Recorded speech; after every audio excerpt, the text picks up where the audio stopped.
Karibu uungane nami kwenye tafakari ya siku.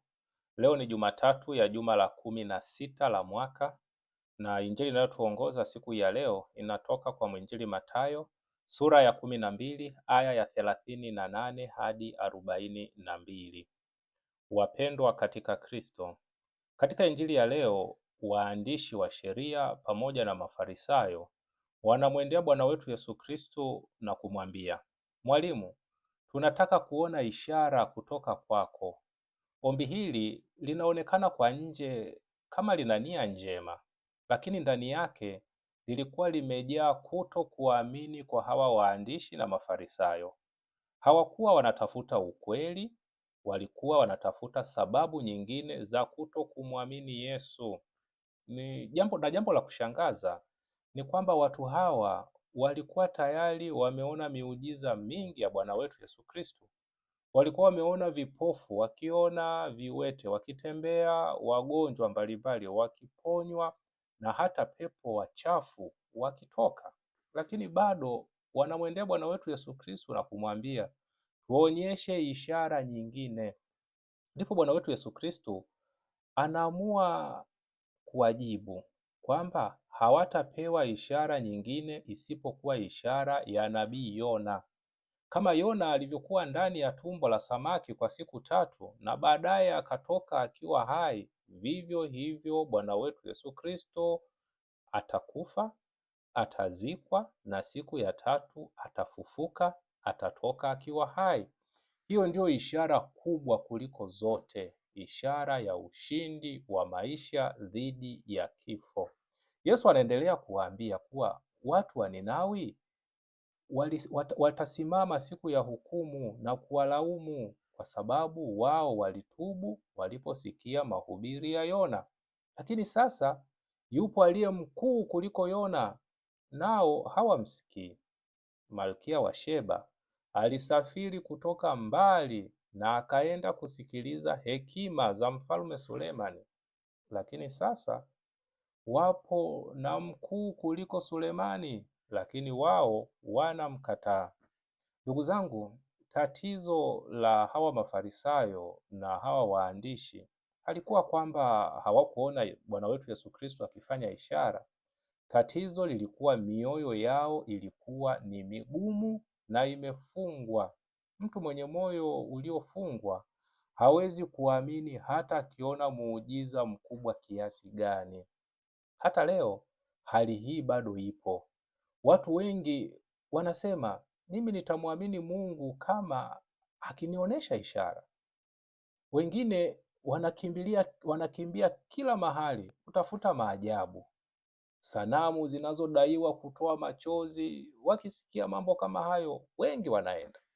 Wakisikia unabii usio hata na msingi wowote, wakisikia wanaambiwa kuna nyota zinazodaiwa kucheza angani, au wakiambiwa kuna mganga ambaye anaweza kujua maisha yao yakoje, na hata wengine wanadanganywa na watu wanayetumia vibaya maandiko matakatifu kwa ajili ya kujinufaisha wao wenyewe. Lakini Bwana wetu Yesu Kristo anatukumbusha kwamba yeye mwenyewe ndiye ishara kuu ya Mungu. Hatuhitaji ishara nyingine yeyote kubwa kuliko Kristo mwenyewe.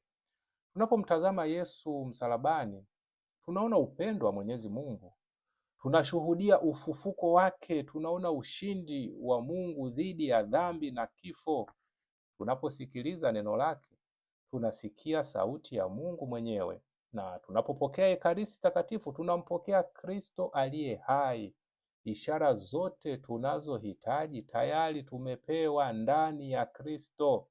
Mara nyingi tunamkosa Mwenyezi Mungu kwa sababu tunamtafuta mahali ambapo Mungu hayupo, sehemu ambayo sio sahihi.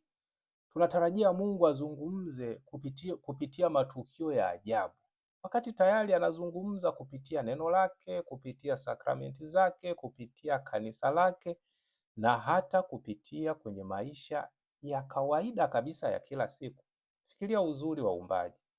Jua linachomoza kila asubuhi, anga lenye nyota, mwili wa mwanadamu ulivyoumbwa kwa hekima, uwezo na akili ya binadamu, na upendo pia tunaopokea kutoka kwa watu wengine. Haya yote ni alama zinazoonyesha uwepo wa Mungu, lakini mara nyingi tunayaona kuwa haya ni ya kawaida kiasi kwamba hatutambui tena mkono wa uumbaji. Injili ya leo pia inatukumbusha tukio la Yesu mbele ya Pilato. Pilato alimuuliza Bwana wetu Yesu Kristo, ukweli ni kitu gani? Wakati huo huo ukweli wenyewe ulikuwa umesimama mbele yake, lakini Pilato hakuutambua.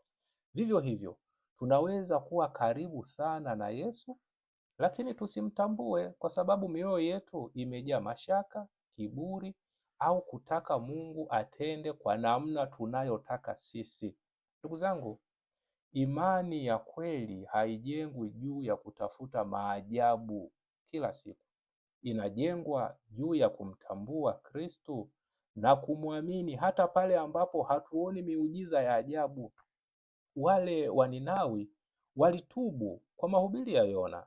Je, sisi tunabadilika baada ya kusikia injili ya Bwana wetu Yesu Kristo? Leo Yesu anatualika tuache kutafuta ishara nyingine, tumtazame yeye, sikiliza neno lake, tuishi mafundisho yake. Tukifanya hivyo, tutagundua kwamba Mungu amekuwa pamoja nasi siku zote na anatuonyesha maajabu na makubwa katika maisha yetu. Akubariki na kukulinda Mungu Mwenyezi, Baba na Mwana na Roho Mtakatifu. Amina.